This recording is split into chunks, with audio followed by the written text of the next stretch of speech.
caught between a great ocean and a vast wilderness. It was home to an incredible people with a revolutionary idea that they could rule themselves, that they could chart their own destiny, and then together they could light up the entire world.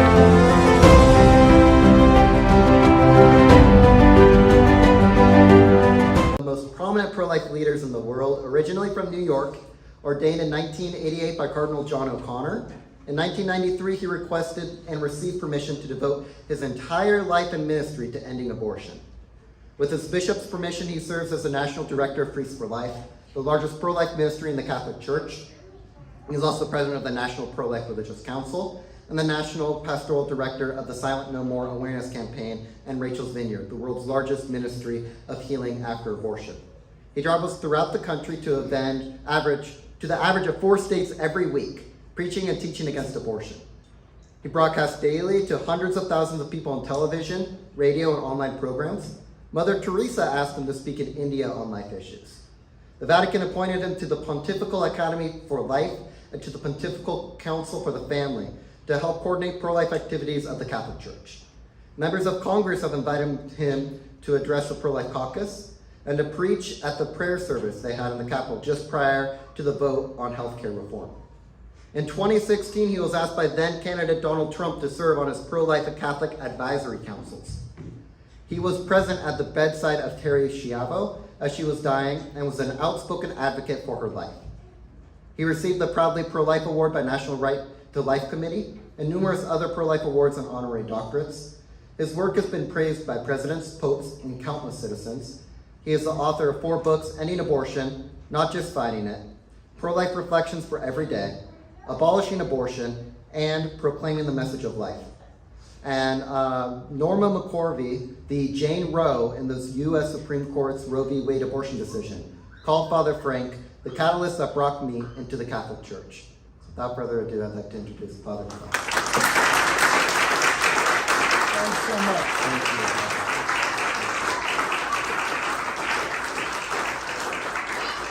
Brian, thank you very much, not only for that introduction, but for all that you do here, and all of you on the board, and all of you who are participating in the Lex Vitae. We have encountered each other before, haven't we? I know we did a Zoom call during the pandemic lockdowns, and isn't it great to see these lockdowns going away? Right? The last domino to fall, and I know it well, is what you have to go through in the airports and on the airplanes. But that's going away. In a few more weeks, that's going to be gone as well. So praise God, He's getting us out of this strange chapter of our history and of our lives that we have lived through. But in the midst of that, we did a Zoom call together. I have been here before on the campus, of course, and it has always been such a positive and encouraging experience. Monsignor, thanks for the kind and encouraging words earlier in the evening. I've known Dr. Scarnecchia for many, many, many years. We have worked together and will continue to do so, especially in terms of developing curricular material regarding the pro-life movement. That's always been to me such an important task, because we are building the future. We are building the understanding that people have of these issues, the bases for our position, both by natural reason and by divine revelation, and also the practical tools. What do we do about this? That, for me, as Director of Priests for Life, has been an interesting thing to observe, by the way, because things have changed over the years in the makeup of the clergy relative to this issue. It's one thing to know the teaching of the Church on abortion, and from day one of my work with Priests for Life, now it's coming on 30 years ago, I always found that priests knew and understood the Church's teaching on abortion. But to know the teaching, and even to articulate it, is a very different and distinct set of skills from engaging in a cultural battle. not every priest that, especially again 30 years ago, who knew and preached about the church's teaching on abortion grew up with this battle raging. The clergy who have been ordained now over the last 20 years or so, I mean, they grew up in the pro-life movement. They were at their parents' side praying in front of the killing centers. They were on the March for Life. They saw all this happening and unfolding. And aside from knowing the teaching, they are not afraid to engage in the battle. Not that those before them were, by definition, afraid, by no means. But again, it's a different set of skills. So we are obviously here tonight to recommit ourselves to that battle. So it's a delight to be here. Now, let me begin. I want to talk about some of the developments in the pro-life movement, especially as they would relate to the studies that you're engaged in the law, and how, in particular, those who are becoming practitioners of the law can help the movement. There are a number of ways that I want to delve into related to current developments in the movement. But let me begin also by commenting on the incident that Ryan brought up, because I've been involved in this over the last week or so, these developments with the babies being found in Washington. Pro-life advocates did, a little over a week ago, what pro-life advocates have done throughout the decades: rescued the bodies of these babies. As we know, in our teaching, in our Christian anthropology, we are as much the body of our soul as we are the soul of our body. The body is not less personal than the soul. So these bodies are sacred. Even though these babies have died, this is the body of a person. And we honor the body. The abortion industry dishonors the body. And the violence they commit against the bodies of these babies is done in secret. We need to bring it into the light. Now, some decades ago, the partial birth abortion controversy arose in America because of a medical paper done by Dr. Martin Haskell from Ohio. During that controversy, this was in the mid-90s, I spoke to Haskell and a few times. And I said, Dr. Haskell, I gotta ask you, how do you justify doing this? You know that this is a baby. How do you do a procedure that is, and then I showed him that I knew exactly how the procedure was done. I studied his paper myself.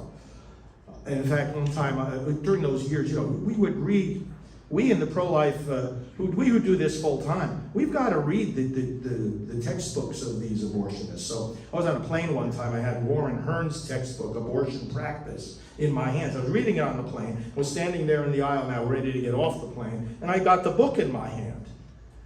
So there was a guy standing next to me. He sees me dressed like this. He sees a book that says Abortion Practice. I saw him looking at the book, looking at me, looking at the book.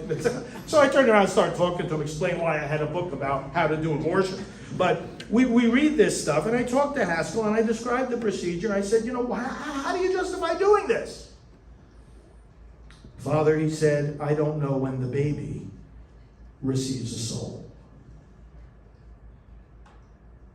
So I said, so what? First of all, the amazing thing was here I am a priest talking to a doctor about a medical procedure, and the doctor's talking to me about souls. You'd think it would be the other way around. These abortionists are too spiritual. They over-spiritualize the whole thing. I said to him, this is not about souls. First of all, if you don't know when the baby receives a soul, how do you know that the newborn has a soul? Does that make it okay to kill the newborn? Just because you're not sure if he has a soul? It's not what the law is about. The law is not making you believe something about the person that it's protecting. It's telling you that no matter what you believe, you can't lay hands on that body. I said, doctor, the key thing is not that the baby has a soul, it's that the baby has a body. You're destroying the body, you're destroying the person. But I spoke to this man and to many, many, many other abortionists as well. The reality of the body wakes people up.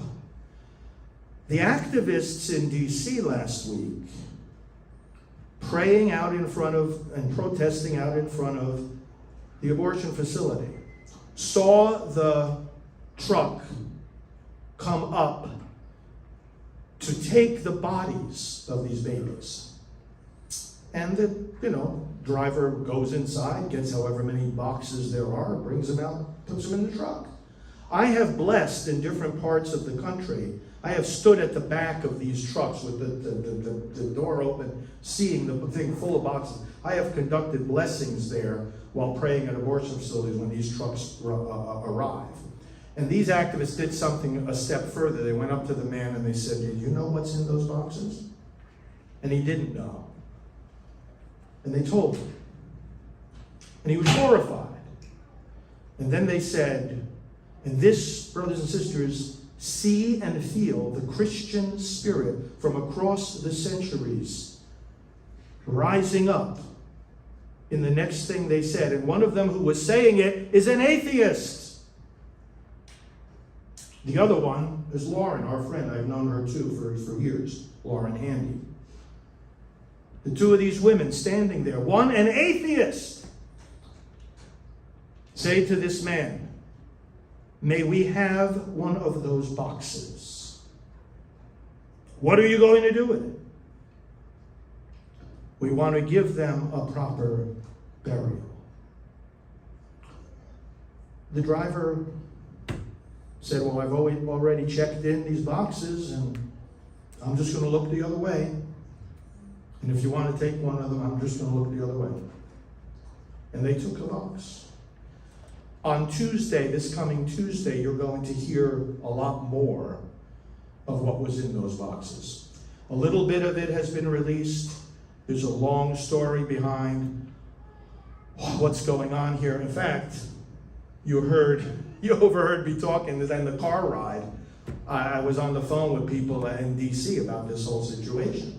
It's complicated, actually, and a lot more is going to come out about it, a lot more.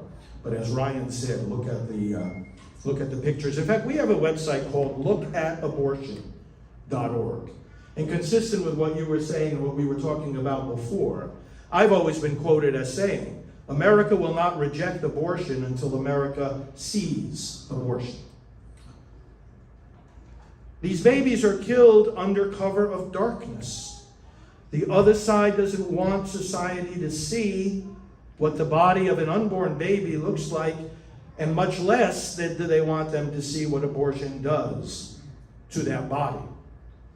But we need to see it. We need to show it, just like we show other injustices. You look at injustices across the centuries, they flourish when the victims are invisible, when the victims are hidden.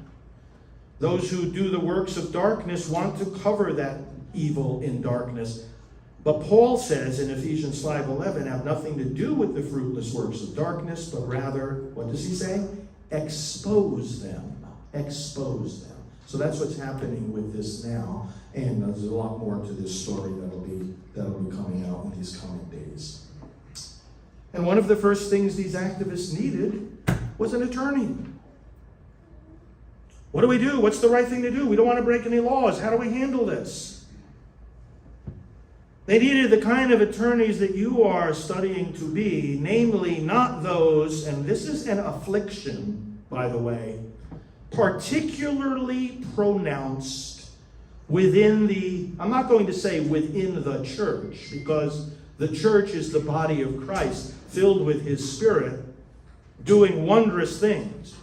But within, let me put it this way, bureaucratic advisors to the institutional church, let's use that phrase, there is an affliction, which is the kind of attorney who will basically say, well, my mission is to make sure my client doesn't get into any trouble, and therefore to practically anything and everything they dream up that they want to do, I'm going to tell them why they can't do it.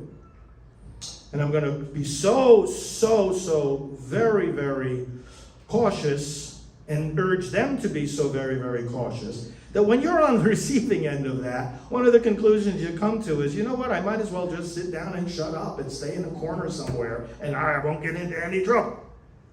There's a certain truth in that, except it doesn't take account of what trouble you might get into with God, who's trying to fill you with his Spirit to go out and change things. So the kind of attorneys we need are the ones that are going to come up to the activists and say, I understand your mission. In fact, I embrace your mission. We are in it together. So I'm going to give you all the guidance that you need so that you can be, yes, protected, and so that you can defend yourself if challenges come along, which they very likely will with just about anything we do in this movement. But that's the kind of, that's one of the immediate things that they needed and that they sought. Where can we find someone to help us know what to do and what not to do when we find the bodies of aborted babies? And we want to give them a proper burial. Now, some years ago, I pulled it out here before coming, I had an article in the Ave Maria Law Review. This was back all the way in 2007. How law students and attorneys can help the pro-life movement. I went back to the article. A lot of it is still very valid, but there have been developments in the movement since then that would amplify the advice I gave back then. I want to repeat some of the things that I had put in this article way back then and amplify some other things in the light of what's been developing in the pro-life movement. So first of all, we are at the point, and I have literature on that table, and one of the pieces of literature I have, 10 points to understand about the Dobbs case. Now, you would understand this more than the average citizen, obviously. I want to refer to you, as I talk to you tonight, we'll refer you to a bunch of websites. One of them is SupremeCourtVictory.com. That's a website we have that whenever there is a Supreme Court case on abortion, and there's lots of them, as you know, over these decades, we use that site, A, to help people understand the case, and B, to conduct a national prayer campaign for success in that case. Done the same with the Dobbs case. We've been very involved in the Dobbs case. We have one of the many briefs, more briefs submitted in this case on the pro-life side than for any case in the history of the legal fight over abortion. And they are, when you take these briefs all together, and you know what? Read them. Take the time to read them all. They are a marvelous summary of the pro-life arguments that we've been making for 50 years. A tremendous kaleidoscope of arguments and evidence, which you'll see on SupremeCourtVictory.com, not only the prayer campaign, as I mentioned, but you'll see some interviews that I taped with, that I broadcast on our daily broadcast system with various authors of various briefs that went into this case. The thrust of many of the arguments is not only that Roe v. Wade is immoral, not only that it is unconstitutional, but that it is now simply obsolete. If people want to talk about the overturning of Roe v. Wade, one of the things the briefs in this case bring out is that Roe has been overturned in reality by the development of science, the development of law, and various developments in the culture. If you look back at the circumstances that prevailed at the time of Roe, and look at what options society provided for a single mom, they were nothing like they are today.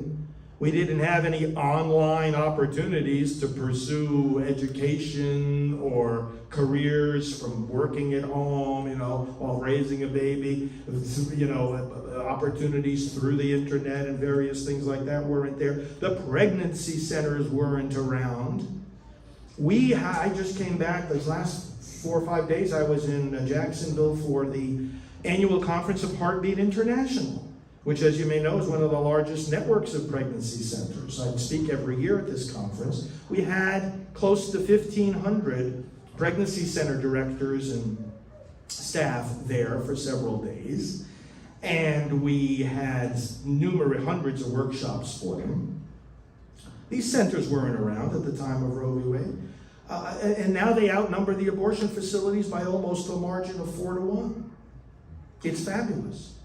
Developments in the law, you know about the safe haven laws. They were even mentioned in the oral arguments in Dobbs by Justice Amy Coney Barrett. Developments in the law, developments in the culture, developments in science. Do we need to even remind ourselves of that?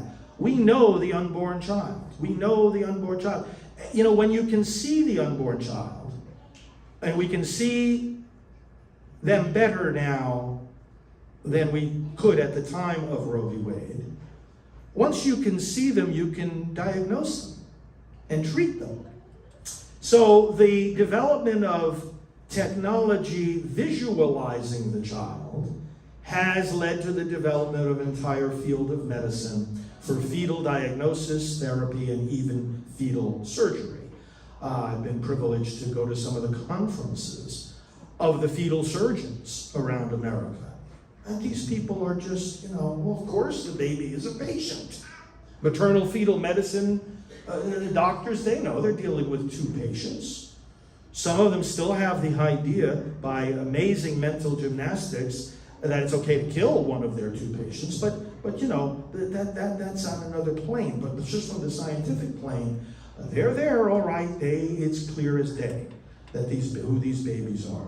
So the argument that Roe now is simply obsolete is coming through loud and clear in Dobbs.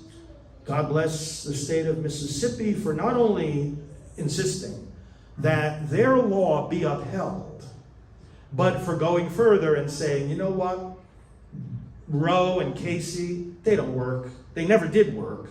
The unworkability of these decisions, okay, and you understand exactly what that means, is well documented in these briefs. Justices on the Supreme Court and judges in the courts throughout our land just completely confused. What in the world do I do with abortion policy? You guys are telling me things like, you know, undue burden. I don't know what in the world that means. Do you know what that means? They don't know what it means. Because Supreme Court cases on abortion contradict each other in terms of what undue burden means. This is all so confused and confusing. And in the process of confusing the jurisprudence on abortion, the justices exhaust themselves by having to take all these cases. Every time a state wants to make a move about abortion, everybody realizes this isn't going to be judged by the duly elected legislators who can have hearings, who can collect evidence, who can propose amendments, who can listen to the input of their people, who can be voted out of office if the people don't like what they're doing and bring in somebody else and do it better. They can go through all that process, and they do, and the legislators of Mississippi did.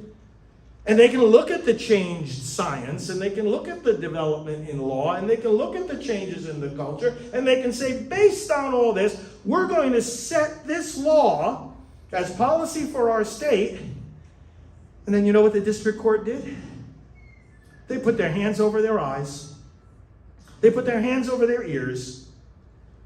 And despite all this work that the legislators did, they said, well, we're not going to listen to any of it. It's all completely irrelevant. The science, the evidence, the testimony, the more evidence we have than ever that abortion hurts women. No, we're not. They said it all doesn't matter. They only asked one question. What was that question? Is this law prohibiting abortion before viability? One question.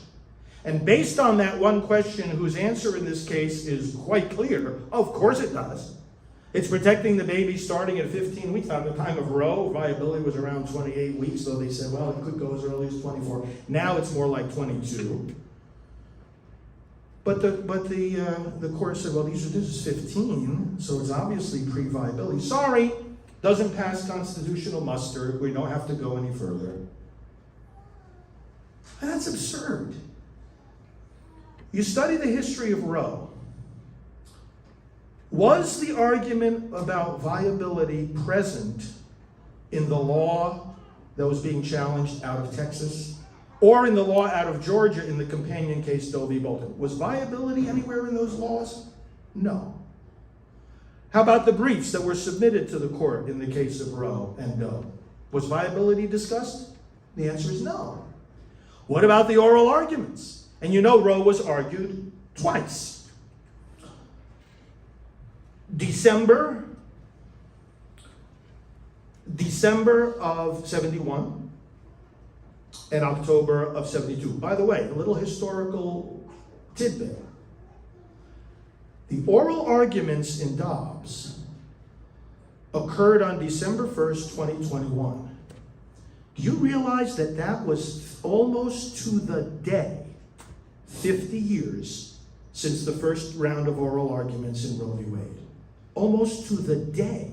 The Roe v. Wade arguments were December 13th of 1971. December 1st of 2021, you have the arguments in this case which could reverse Roe v. Wade. It's fascinating historical dynamic going on here. But it was argued twice. Did the concept of viability come up for discussion in any of the oral arguments? Again, the answer is no. Did the viability appear in the first drafts of the decision circulated among the justices? It did not. In fact, they were on a course for a while of saying that abortion would be permitted only in the first trimester. Of course, that's the idea, the mistaken idea that that's what Roe says, circulates to this day as the dominant understanding of the decision, which of course is wrong. Permits abortion throughout pregnancy, gives the states a little bit of leeway in the final months, but then the subsequent Supreme Court decisions on abortion dismantled that framework anyway. But the point is, viability got thrown in about a month before the decision was issued. In the conversations between the justices and the memos they were sending back and forth. Oh, this is probably a good line to draw. Where in the history or the structure or the text of the Constitution is this concept? Nowhere. And you're going to tell me that it's unconstitutional to protect babies before viability? According to what Constitution? The Constitution of your imagination? What are you talking about? And so this is what the justices are really seriously looking at right now. Because when they accepted this case, right, they accepted one question. One question. And when we saw that question, I'm telling you, I started jumping for joy. I said, yes, this is exactly the question that they have to answer. And the fact that they were willing to answer it, right from the beginning, gave our whole movement confidence that this case was going to bring us at least a step in the right direction. Maybe a very, very big step. The question being, is a prohibition of pre-viability elective abortion always unconstitutional? That's a pretty good question to ask, isn't it? With, it seems, a pretty obvious answer. So the question is, when they answer that, and they say no, then what? And it seems to me that the current makeup of the court doesn't want to legislate. It seems to me. They don't want to legislate. So if you're going to say no to that question, and therefore say to the states, you may protect these babies prior to viability, well, then the next thing that the legislators are going to ask is, under what circumstances? And until when? How early? Does the court really want to draw another line? Do they want to draw another line? If they want to keep themselves busy with abortion cases, they could. If they want to be seen as legislating from the bench, they could.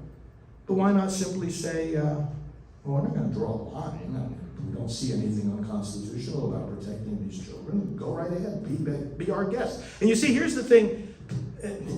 in terms of the public argument, what is the other side already yelling and screaming about? Oh, the court's going to take away our right to abortion. Well, the court's looking to do no such thing. You think it's okay to dismember and decapitate these children? Make your case. Make your case. If the court says the legislatures can decide, well, then we say to the other side, go ahead and make your case. Make your case to the legislators. Make your case to the public. Why it's okay to have abortion. And if you can convince them, they can still keep it legal. As they just did in New Jersey, you know, these extreme laws that don't represent Roe v. Wade. You see what they say?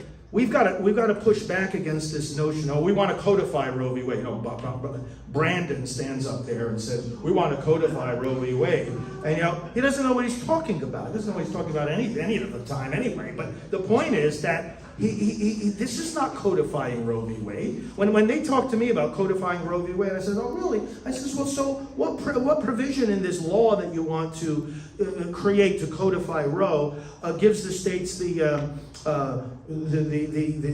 opportunity to protect the babies in the later stages of pregnancy, and which provision of this law talks about the interests of the state in the developing baby and in the health of the mother, and which provision of this law says what Roe says, that the right to have an abortion is not absolute. Where in this law does it say all this? This is not codifying Roe.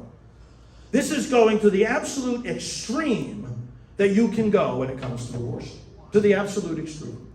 And, you know, a number of states have done it, you know, New York and New Jersey and several others. And in the event of Roe being formally reversed, a number of states will go that way and a number of states will go the other way. It's actually about half and half. And actually, it favors our side, really.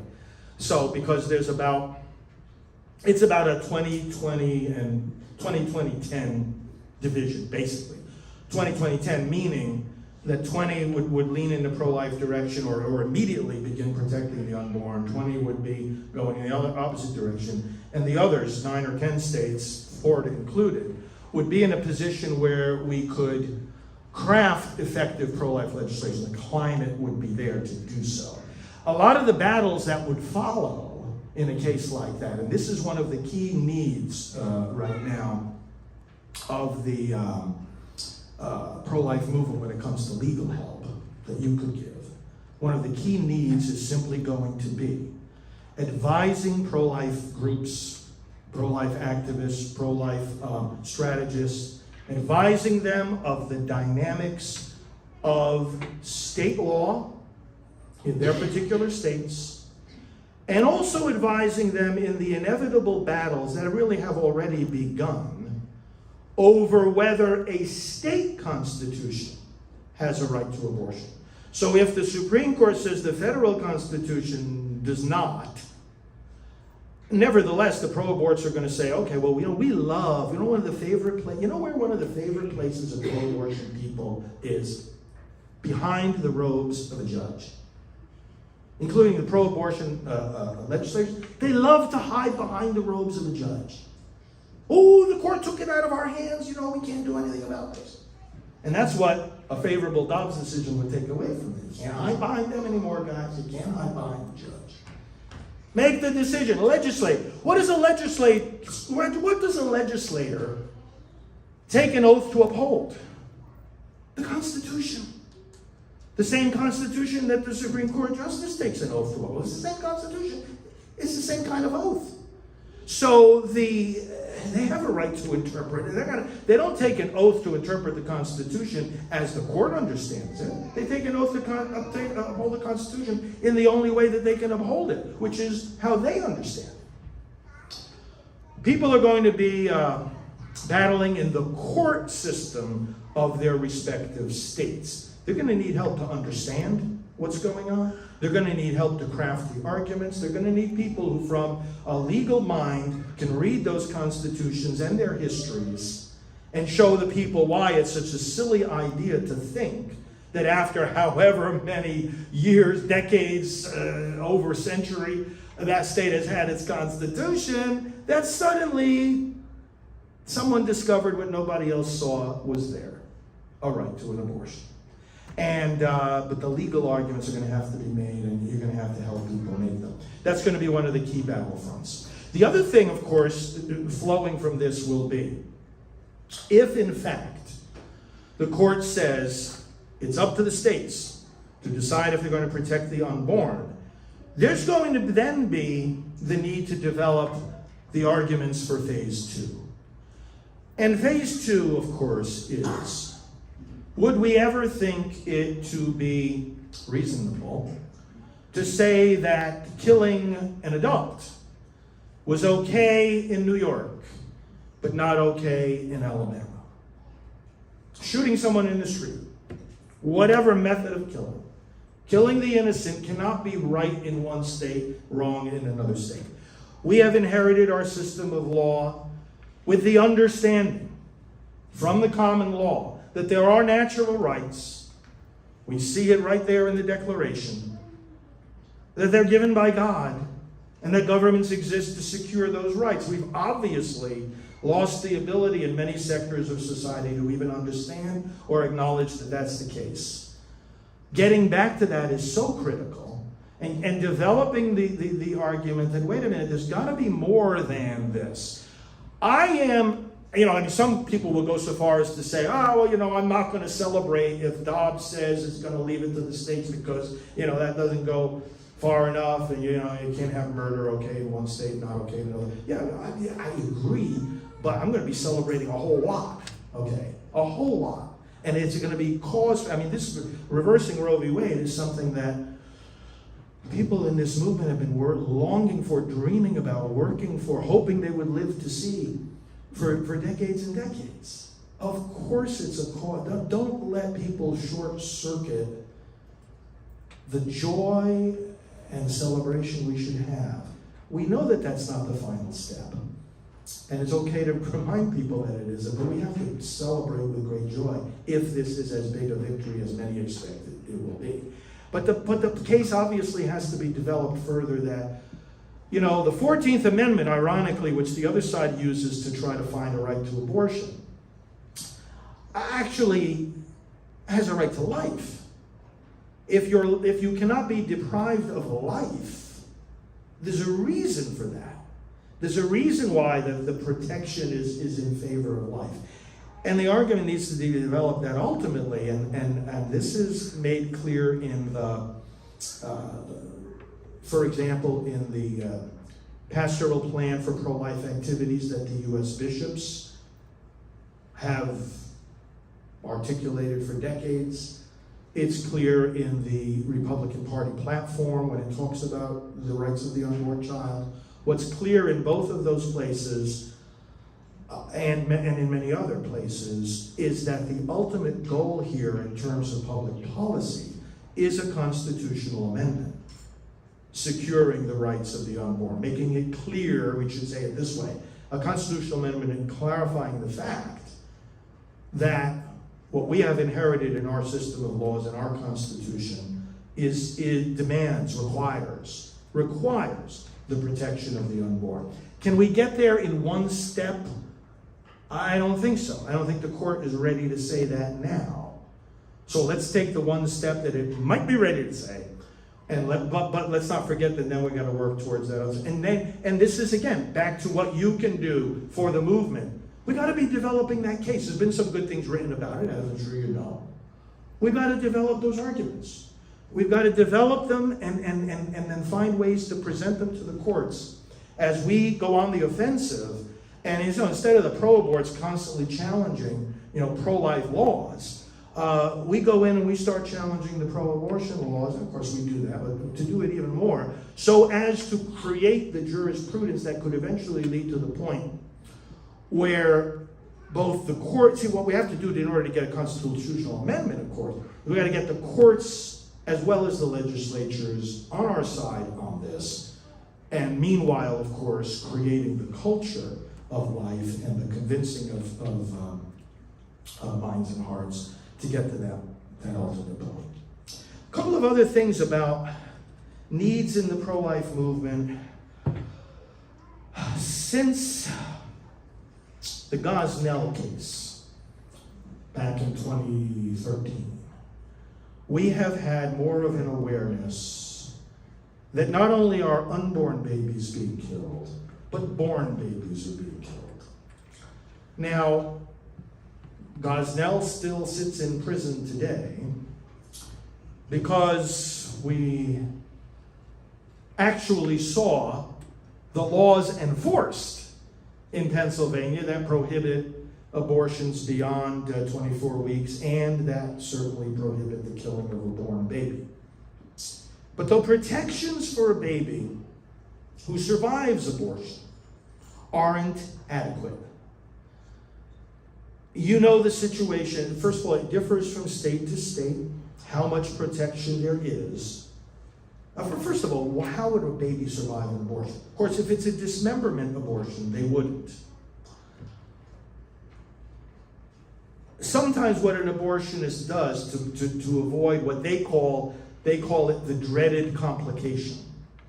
When a child that they're being paid to kill comes out alive. That's one of the last things they want to happen. Of course, the very last thing they want to happen is for people to see what an abortion looks like, which goes back to what we were saying before. Remember these scenarios on certain social media sites, and people over these years recent years actually have boasted, "Oh, I'm going to film my abortion." Remember that woman who filmed her abortion? She said, "Oh, look how easy it is. This is the whole point they're trying to make. Look, I'm smiling. Look, it's not no big deal." I challenged her when she did that a few years ago. I said, "You didn't film your abortion. You didn't do so." First of all, I'm going to presume that what you were doing there in that video was actually having an abortion. I have no way to prove that. I'll just give you the benefit of the doubt.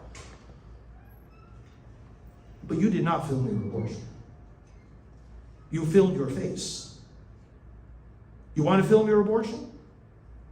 Put a camera inside your body, and let's watch what happens to that baby. You want to film your abortion? Be my guest. I want to see it. I want America to see it. She didn't film her abortion. That's the last thing they would dare even think about doing. So that's the last thing the abortionist wants to happen. The next to the last thing is a baby born alive. How could it possibly happen? Some of these abortionists try to prevent it from happening by inserting digoxin into the baby's heart to stop the heart. But you have to remember something about these abortionists. They are largely untrained, careless, unscrupulous people. They don't know what they're doing most of the time. This is a corrupt industry that has a lot of practitioners that don't know their left hand from their right. They mess it up so frequently. They're inserting digoxin all right, but they don't know what they're doing. And it doesn't work. Or they don't put a sufficient amount. Or they don't wait long enough.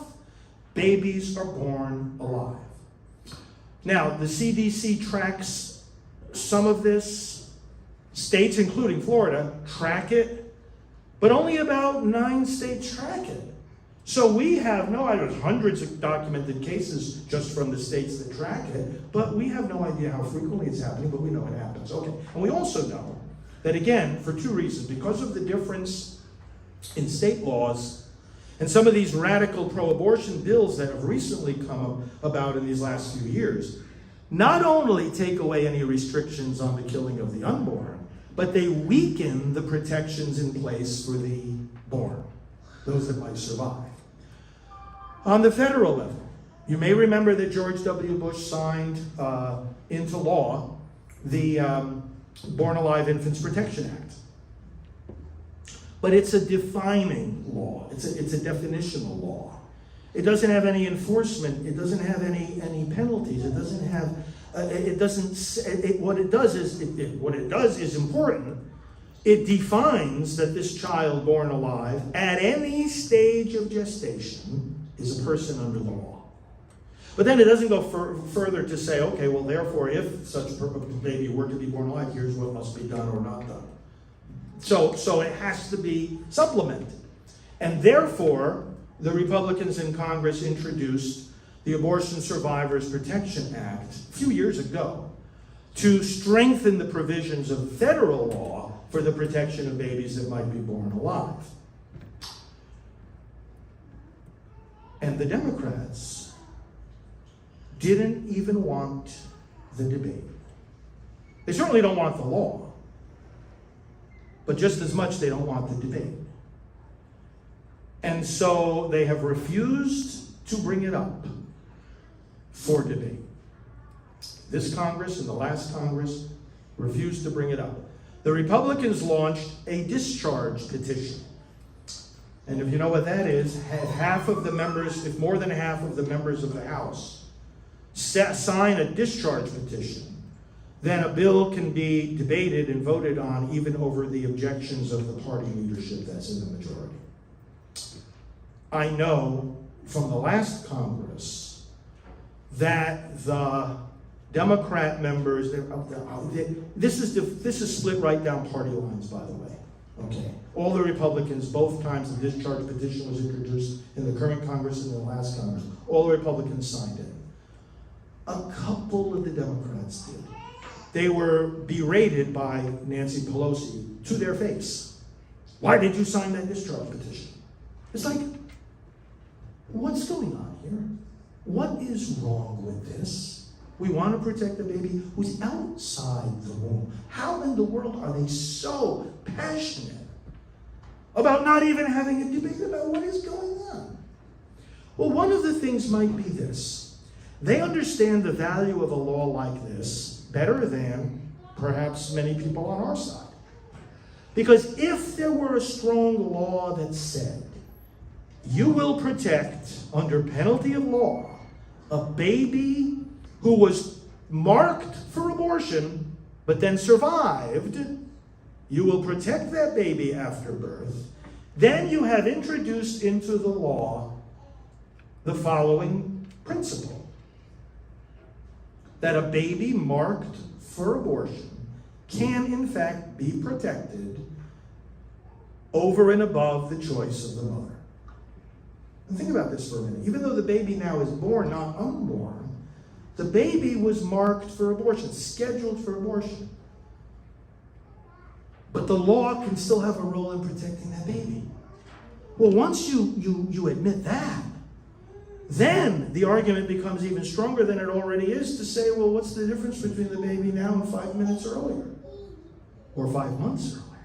Of course, there is no way to make a difference there. So their case begins to unravel. It also introduces another principle having to do here with the separation of powers. If in fact you grant that the Supreme Court found a right to abortion in the Constitution, does not it stand to reason that the Supreme Court finding such a right cannot prevent the Congress then from activating that right and in the process of doing so setting limits to it? In other words, what would be the rationale for the Supreme Court to find a constitutional right, but then for Congress not to be able to legislate on it, and in legislating on it to define its limits? And to say, as this bill would have Congress say, that the Supreme Court in Roe v. Wade could not have meant, when it found a right to abortion, it could not have meant that a baby born alive could not be protected. What do we need right now in the movement? We need a light to shine on this whole area, because I'll tell you, I participated in the hearings. They were, I don't like the term shadow hearing, but there was a hearing that wasn't held in the Congress because the Democrats didn't want it. So a whole bunch of Republican lawmakers went to a separate place and had a hearing with medical experts and statistical experts talking about how babies are in fact born alive, and they went through the whole thing and they advocated for this bill. We need a light to shine on this because it's not getting adequate attention. And it's something that really, really wakes people up when they come to see what's happening. Studying the legal dimensions of this, making it clear to people why the existing protections are not sufficient, showing people what a law like this would or would not do to the so-called right to abortion, and so forth. We need your expertise in this. The movement needs your expertise in this. Another big area that the movement needs your legal help with has to do, of course, with the freedom to make our case in the first place. And the intersection that we're also aware of between defending the right to life and defending religious liberty is so strong and so clear. And it has a lot of reasons why it's so intimately connected. The reason is not that the pro-life position is solely a religious issue or position. It isn't. But even the Catholic position on abortion starts with human reason, right? So, I mean, it's not like, we even religiously are only using divine revelation and scripture to make our case. But the fact is that, ironically, the other side, the Catholics for Choice, when I was first starting out with Priests for Life, it was like their magazine, I saw their magazine coming out, and you know what the title of their magazine was? Conscience. The title of the magazine of Catholics for Choice, Conscience. They were always the ones, decades ago, running around talking about the right to conscience. Now they're its number one enemy. People don't have the right to conscience. If you read the platform of the Democrat Party and their associated memoranda and articles of explanation, you will see that their view of what we would call religious liberty, the right to practice our faith, they view it as what? Discrimination. This is a big problem. And if you see now what social media, tech companies, some of them, because I know, where's the person in charge of social media? We got to talk later on, because our ministry, we put a lot into social media. It's a high priority for us. And the new platforms that are rising, Getter, right? Getter, Truth Social, President Trump's platform. These are places where Parler, another one, not as big now, Parler, but Getter is doing well. Truth Social is launched now. You can say what you want. And that's a familiar sound to our ears, isn't it? You can actually say what you want. Freedom of speech. The battle over religious liberty and conscience is summarized in the Gospel of John. The light came into the world, and some preferred darkness, for fear that their deeds would be exposed. Those who go towards the light are not afraid, because their deeds are done in God. If you go to the darkness, it's not just that you don't want to be in the light, it's that you hate the light. The reason you don't choose the light is that you don't want it to expose your deeds. John's gospel doesn't put the battle between light and darkness in the terms of concepts, but in the terms of deeds. So those who are doing wicked deeds, they love the darkness. We started with that idea, right? Exposing, showing these babies, get the babies out of the trash, show them to people. What that means is that those who are in darkness, they just don't want to be in darkness. They want to kill the light. They want to shut out the light. That's what this battle is all about. Freedom to speak, freedom to practice our religion. We at Priests for Life were one of the cases that was consolidated at the Supreme Court during the Obama-Biden years on the HHS mandate, the contraceptive mandate. And we learned a lot during that, as we all did, watching those cases progress. And by the way, I think we have to be careful not to do ourselves. I was kind of sounding the alarm during those years. It's a powerful visual. Okay, when you see the Little Sisters of the Poor, being forced by this, powerful government administration to pay for contraceptives. It's absurd, and it's also a very powerful, evocative image and battle. But we have to be careful that we don't let people lose sight of the fact that this mandate applied to almost every employer in America. Not just something having to do with the religious sisters. every employer in America, just about. And the petitioners in the case that got to the Supreme Court was a consolidation of 7 cases, one of which was ours. And those individual 7 cases had multiple petitioners. Altogether, there were 38 of them.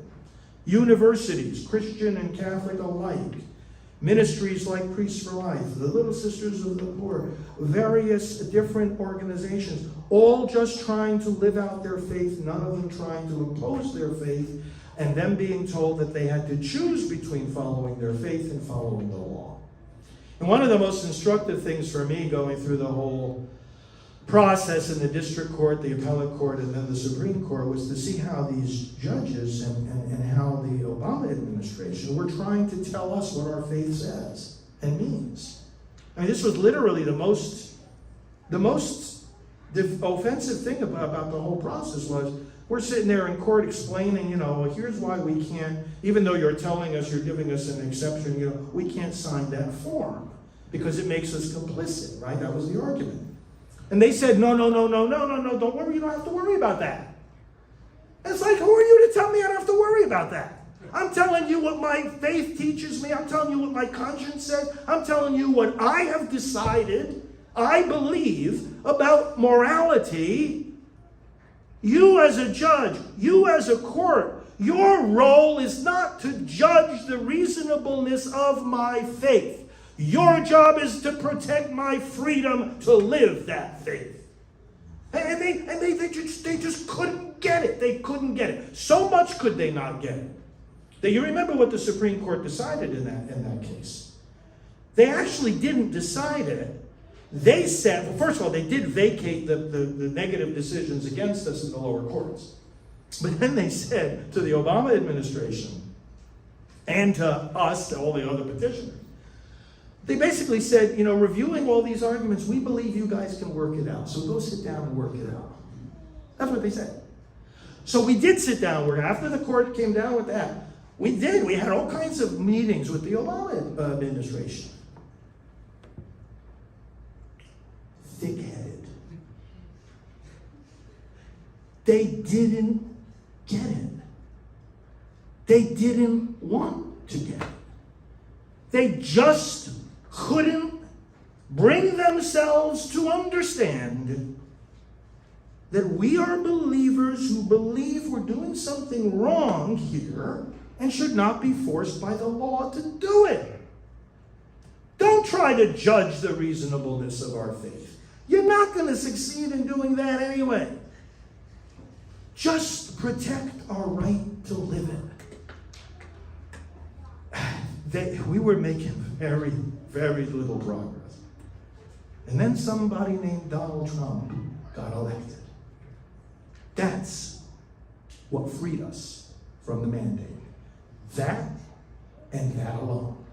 He freed us from the mandate.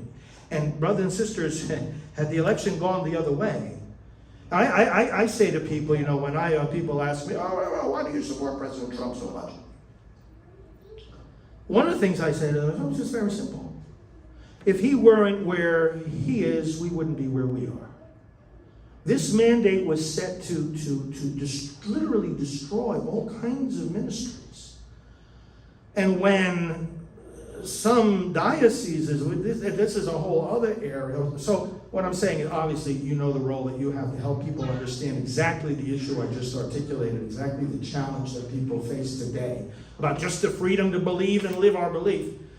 But the other thing this leads right into, logically, is, okay, the church has lots of freedom. Are we going to use it? When it comes to, and one of my books that I have here tonight is called Abolishing Abortion. I don't know if any of you have read it. It came out in 2015. It's basically a strategy memo, and much of the strategy that I laid out in this book, actually, the pro-life movement has exactly been implementing in these recent years. But in the middle section of the book, but basically I tried to do in the book was to say, what's the next step the state has to take in ending abortion, and what's the next step the church has to take? And one of the big obstacles I analyzed in terms of the church is the Johnson Amendment. And I want to recommend to you, you want to really help the pro-life movement, help churches, pastors, and not-for-profit organizations understand what they can in fact do with elections. Because it is a big problem. I was saying earlier about, the two types of attorneys, one of them says, no, don't do anything, don't get in trouble. And the other one says, I'm going to help you carry out your mission, and if you get in trouble, I'm going to defend you. Those are two very different approaches. So we need more of the second approach, advising the churches, because what we get out of the churches, first of all, the Johnson Amendment, first of all, President Trump in 2017 said, we're not enforcing it anymore. And his executive order has not been, of all the executive orders that the Brandon administration reversed, from President Trump's era, this one wasn't among them. They didn't reverse. Do you know why they didn't reverse it? They say, well, why the heck should we keep our, Democrat-loving pastors from inviting us in and giving the sermon? What benefit would it be to them to reverse that executive order? So it still stands. They're not enforcing the Johnson Amendment. Now, aside from that little fact, the constitutionality of that amendment is an important question for you to analyze, for you to talk about, for you to study, for you to make the case. And then, whether it even was ever intended to apply to churches is an important question, because the amendment doesn't say anything about churches. And there's reason to think that Lyndon B. Johnson, when he threw that thing in there without any legislative debate, and for obvious personal reasons against groups that were threatening his re-election, didn't intend for it to apply to churches. So all of that is worth your study and helping pro-life groups understand. But then there's another dimension too. And I was as respectful as I could be in this book when I pointed this out. But as priests, we get these, memos coming to us from the diocese. And they say things like this. Now I'm quoting. Do not appear to favor or discredit any political party or candidate. I want you to think about that for a minute. And this is a memo, from a diocese to us priests, saying that we cannot, in our teaching, in our preaching, in what we put in the parish bulletin, and anything we do as a priest, we cannot even appear to favor or discredit a political party or candidate. Okay, so I have one of the things we put out that you may have seen over the years is a simple little comparison. It's a voter guide, but not about candidates, it's about parties. It's a comparison of the positions on certain key issues taken from all this does is quotes the platforms of the two major parties. There's no editorial content here at all. If it's a C4 this is a C3 friendly document. And by the way, that's one of the great things you can do for pro-life groups, write the letter of attestation that, yes, this qualifies, in my opinion, as a C3. They need that. The pastors need to see that letter. So we have a letter like that, a couple of letters like that pertaining to this document.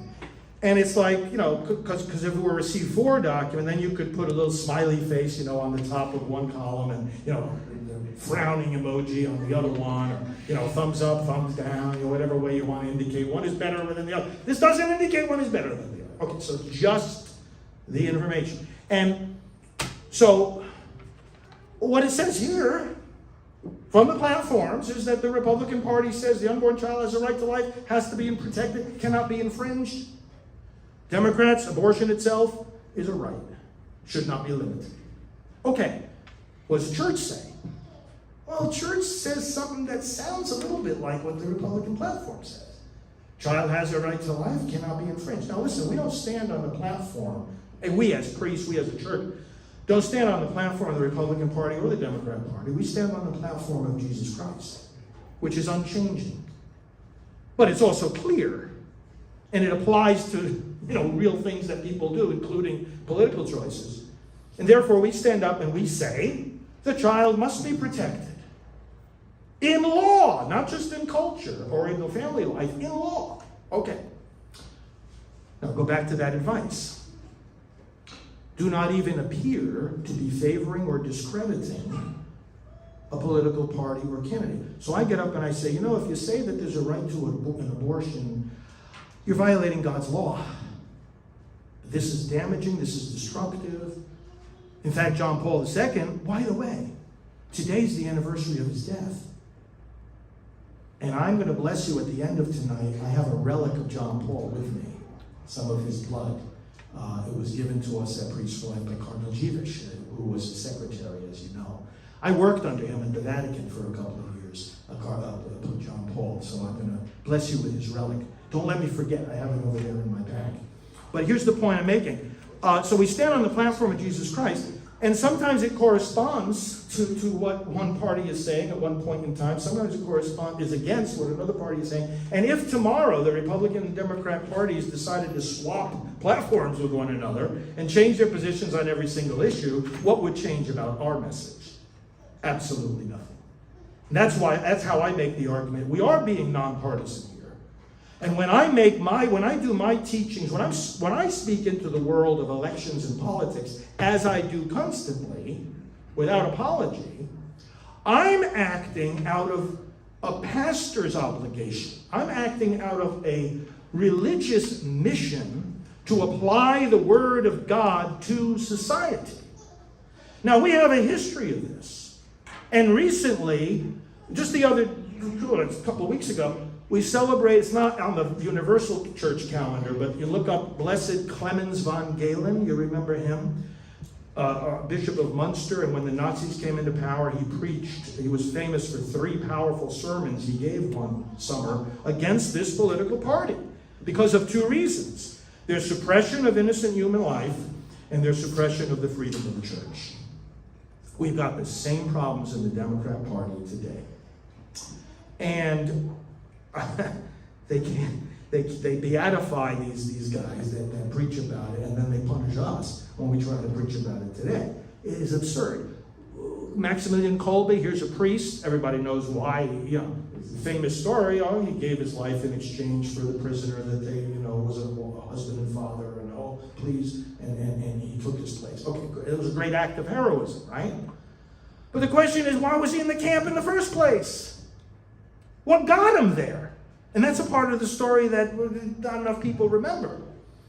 From his monastery, he was publishing and broadcasting against a political party because of their suppression of human life and their suppression of the freedom of the church. And here's a priest that we canonize. So the point I'm making is this, that if I were to follow advice that says do not even appear to be critical of a party or a candidate, the only way I could follow that would be to shut up about the gospel.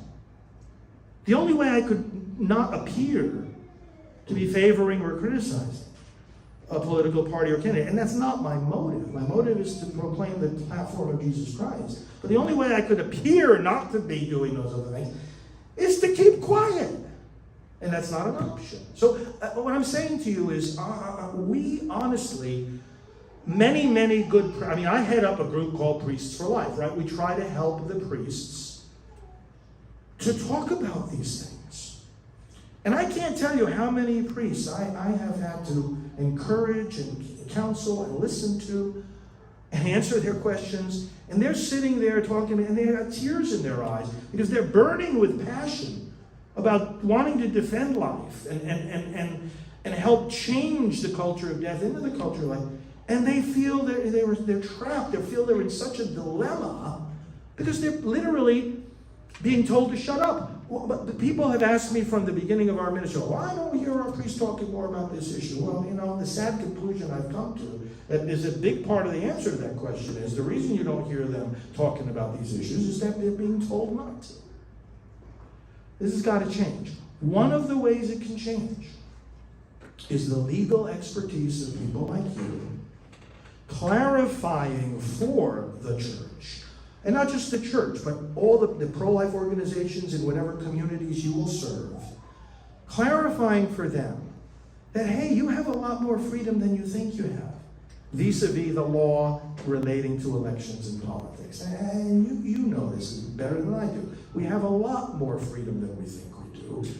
The best way to defend it is to exercise it. Do it. We try to do that. We're a C3 organization. And we try to push as hard as we can to show others that, yes, you can do this without getting in trouble with the law. And we can't do it without you. We can't do it with the legal input and the advice that you can provide. So those are some of the needs based on some of the developments in the pro-life movement. There's lots more, but I'm going to stop there because I want to hear your comments and questions. But just know how much we in the leadership of the movement appreciate you and what you do and the profession you represent, because we could not do any of this without you. And together, we're going to see many great victories for life in Dobbs and well beyond that. God bless you.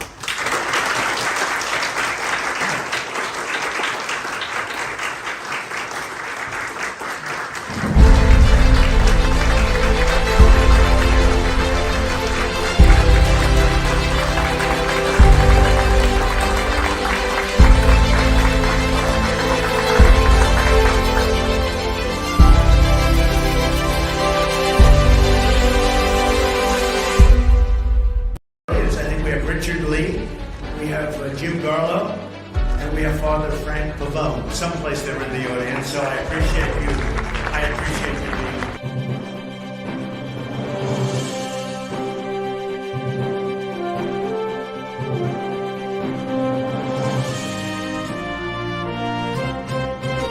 being. Follow him, Father Frank Pavone, Fr. Frank Pavone, on Twitter. He is the National Director of Priests for Life. Please go to priestsforlife.org.